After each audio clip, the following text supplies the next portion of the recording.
En el nombre del Padre, y del Hijo, y del Espíritu Santo. Amén. Les invito a poner la mente con Dios y el corazón. Gracias, Señor, por esta oportunidad que nos brinda de compartir. Queremos que tu palabra sea esa semilla del reino sembrada en nuestros corazones. Ayúdanos para no ser sordos a tu voz. Que tu Espíritu Santo moldee nuestra vida a la luz de tu palabra. Espíritu de Dios, estamos dispuestos a dejar que tú obres en nosotros como solo tú sabes hacerlo. Gloria al Padre, y al Hijo, y al Espíritu Santo. En el nombre del Padre, y del Hijo, y del Espíritu Santo. Amén. Este segmento es de preguntas y respuestas. A darle la oportunidad a que saquen las interrogantes que tengan. Por aquí pueden preguntar, pueden pasar por este lado. Si hay algún evangélico, pues puede preguntar el primero.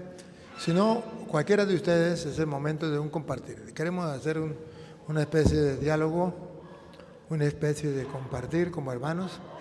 Interrogante que se nos presenta en la iglesia, en la catequesis, en el grupo de apostolado, y que podamos iluminarlo a la luz de la palabra de Dios. O alguna duda que tengan, también pueden hacerlo. El que quiera, aproveche por aquí, que nos queda un corto tiempo. No todos a la vez, sí, porque si no me toca que... Venga. Los que quieran pueden hacer la filita por allá para que pregunten. Si no, yo les pregunto a ustedes.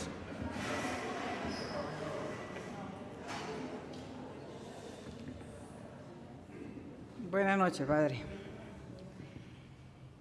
Mi pregunta es, ¿por qué nosotros comemos cochino si en la Biblia está prohibido?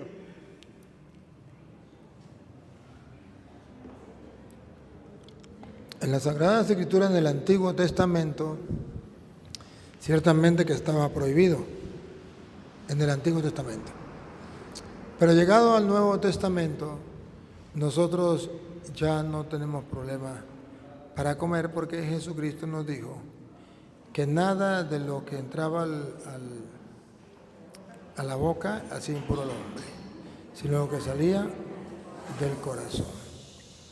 Y el apóstol pues también nos viene a decir, por ejemplo, ya en Romanos capítulo 14, versículo 1 en adelante, nos viene a decir que no debemos tener problema por eso, que hay personas que son débiles y comen solamente legumbres, pero que nosotros podemos comer lo que sea. Escuchemos a ver cómo dice. Recibid al débil en la fe. La palabra clave es débil en la fe, no está fuerte. ¿Quiénes son los débiles en la fe? Y tenemos que recibirlo nosotros. Pero no para contender sobre opiniones. Porque uno cree que se ha de comer de todo. Nosotros creemos que se ha de comer de todo. Otro que es débil come legumbres. Y otro que es débil dice eso está prohibido, hay que comer pura legumbre. Entonces nosotros tenemos que soportar a esa gente que nos dicen que tenemos que comer solamente legumbre o que no se puede comer esto, que no se puede comer aquello. Colosenses 2:16 también viene a decirnos que ya nosotros en el Nuevo Testamento no nos debemos preocupar por eso, porque en el Antiguo Testamento hacía impuro al hombre, no podía comer cochino porque quedaba impuro, no podía comer conejo porque quedaba impuro, no podía comer pez con cuero porque quedaba impuro. En el Nuevo Testamento ya no. Jesús dice, lo impuro es lo que sale del corazón. Va. Por tanto, nadie os juzgue en comida o en bebida. Que nadie nos venga a juzgar por comida o por bebida. Nosotros ya no tenemos esos problemas. Nosotros sabemos que ya todo lo que corre y vuela es bueno para la muela. Con referente al bautismo, o sea, hacia lo del bautismo. Jesús se bautiza a los 33 años, pero cuando Él nace, la Virgen lo presenta en el templo según las leyes antiguas.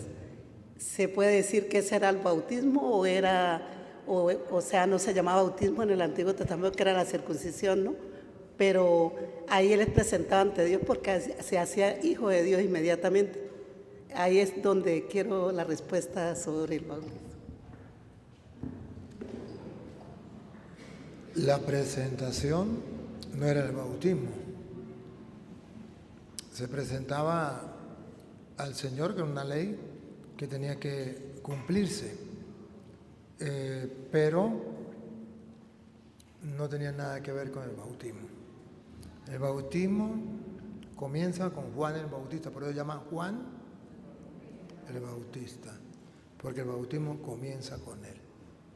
Ahora, el bautismo viene a sustituir la circuncisión, porque a través de la circuncisión se integraba a la gente al pueblo de Dios. Pero tenía que ser solamente los hombres. Cuando viene Jesús dice, es que las mujeres también son personas y se pueden integrar al pueblo de Dios. No podía dejar la circuncisión, porque las mujeres no tenían nada que circuncidar. Entonces cambia la circuncisión que se hacía en el órgano masculino del hombre y pasa ahora a hacer el bautismo. ¿Y por qué Jesús se bautizó a los 30 años? Sencillo, porque antes de venir Jesús no existía el bautismo. Cuando Jesús nace, ¿por qué no se bautizó? Porque no existía el bautismo. ¿Por qué no se bautizó cuando tenía 1 año? Porque Juan, que es el que comienza a bautizar, le llevaba 6 meses. Jesús tenía 1 año, Juan tenía 1 año y 6 meses. Era imposible que un niño de año y 6 meses bautizara a un niño de 1 año. ¿Por qué no bautizó cuando nació? Porque Juan tenía 6 meses de nacido. Los protestantes eso no son capaces de pensarlo. Entonces dice que Jesús se bautizó a los 30 años, sí, pero tiene que saber por qué. ¿Y por qué no se bautizó cuando tenía 15 años o 20 años? Porque dice la Biblia que Juan vivía en el desierto, comía langostas y miel silvestre y vestía piel de camello. Y viene del desierto cuando Jesús tenía 30 años y comienza a bautizar en el Jordán y Jesús se acerca a bautizarse. Pero no era, como dicen los protestantes, Jesús se bautizó a los 30 años para decirnos a nosotros que tenemos que bautizarnos a los 30 años, porque tenemos que hacer lo mismo que hizo Jesús. Mentira. Si tenemos que hacer lo mismo que hizo Jesús, a los 33 murió en la cruz. Si tenía que hacer lo mismo que hizo Jesús, a los 8 días de nacido se circuncidó. ¿Por qué no se circuncida? Es mentira, es un engaño.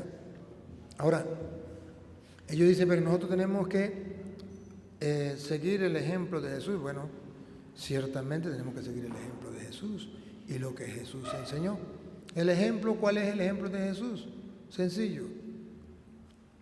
¿Jesús tenía pecado? No, entonces ¿para qué se bautizó?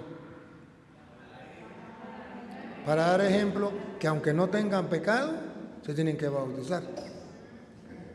Entonces el protestante dice, ¿para qué bautizar a un niño si un niño no tiene pecado? Para seguir el ejemplo de Cristo. ¿Cuál es el ejemplo? Que aunque no tenga pecado, sí, pero ellos dicen que no. Entonces no vamos a pelear por eso. Nosotros sabemos que tiene pecado original.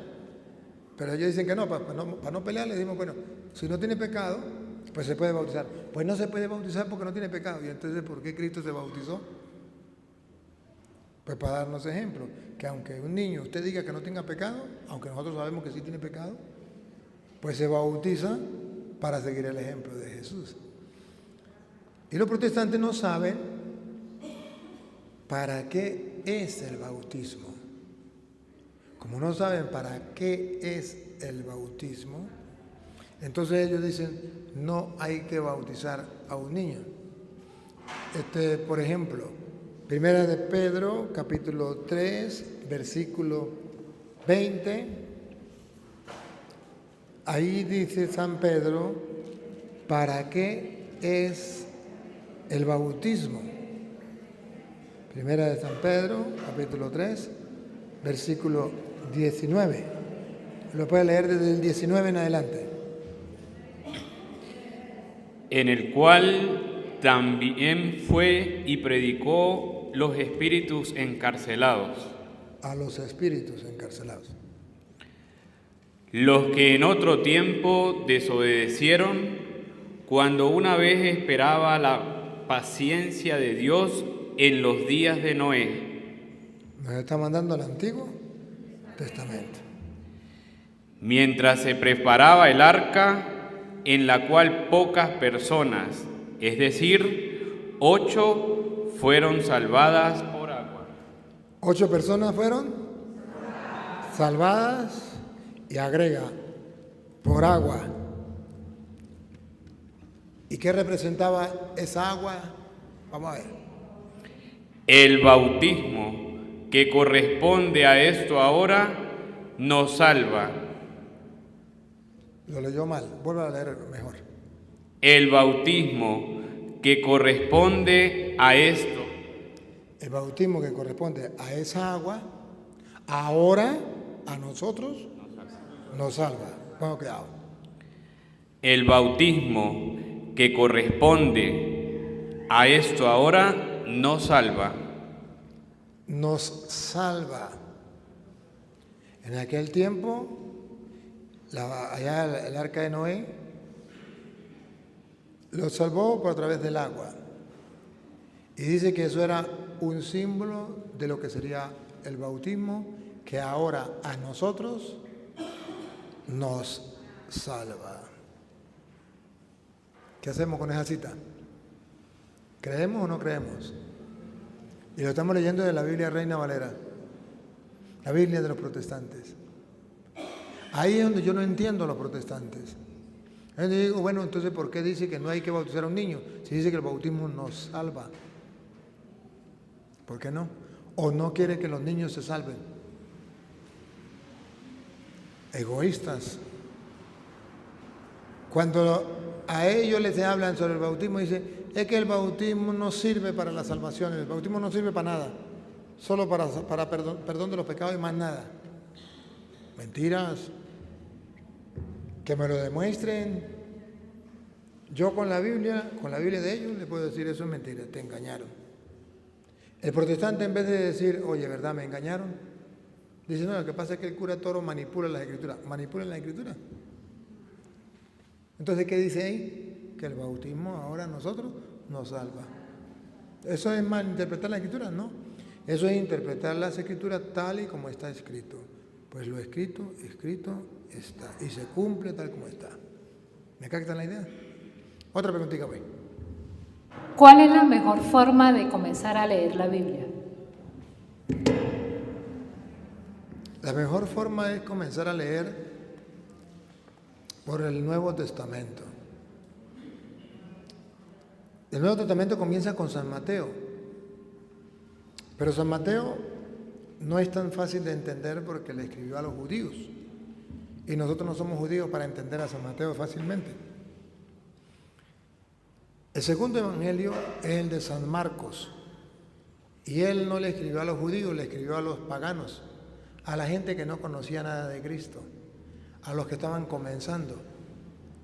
Entonces, pues nosotros tenemos que comenzar por San Marcos.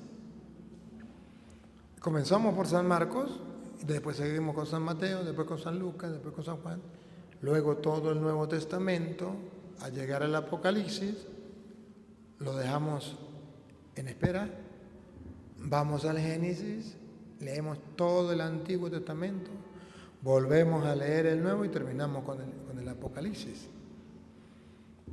¿Y cómo debería ser? 1 hora al día, reposadamente. Si no puede 1 hora, al menos agarra un capítulo diario, pues. Un capítulo, pero no lo lea, medítelo. Lo va leyendo suave. ¿Qué dice? ¿Y qué me dice? Dos cosas. ¿Qué dice y qué me dice? Creyendo lo que ahí dice. Usted no tiene que agregarle nada. Usted no tiene que ponerle nada. Usted tiene que leerlo tal y como está. De eso se trata. Cuando usted busca agregarle o quitarle, está cometiendo un error. Usted simplemente llega, agarra lo que dice la Biblia, si así lo dice, yo voy a creerlo. Hay cosas donde no lo entiendo, pues busco una ayuda, busco un sacerdote que me explique, porque no lo voy a entender. Hay cosas que voy a quedar confundido. Entonces pregunto y voy aclarando las dudas. Esa es la mejor manera. Y luego nunca leer sin antes haber hecho oración. Invocar al Espíritu Santo que le ilumine. Porque hombres inspirados por Dios fueron quienes lo escribieron. Y bajo la inspiración divina tenemos que leerla. Hacer oración y decirle al Espíritu Santo, ilumíname, porque sin ti no puedo hacer nada. Esa es la mejor manera de leerla.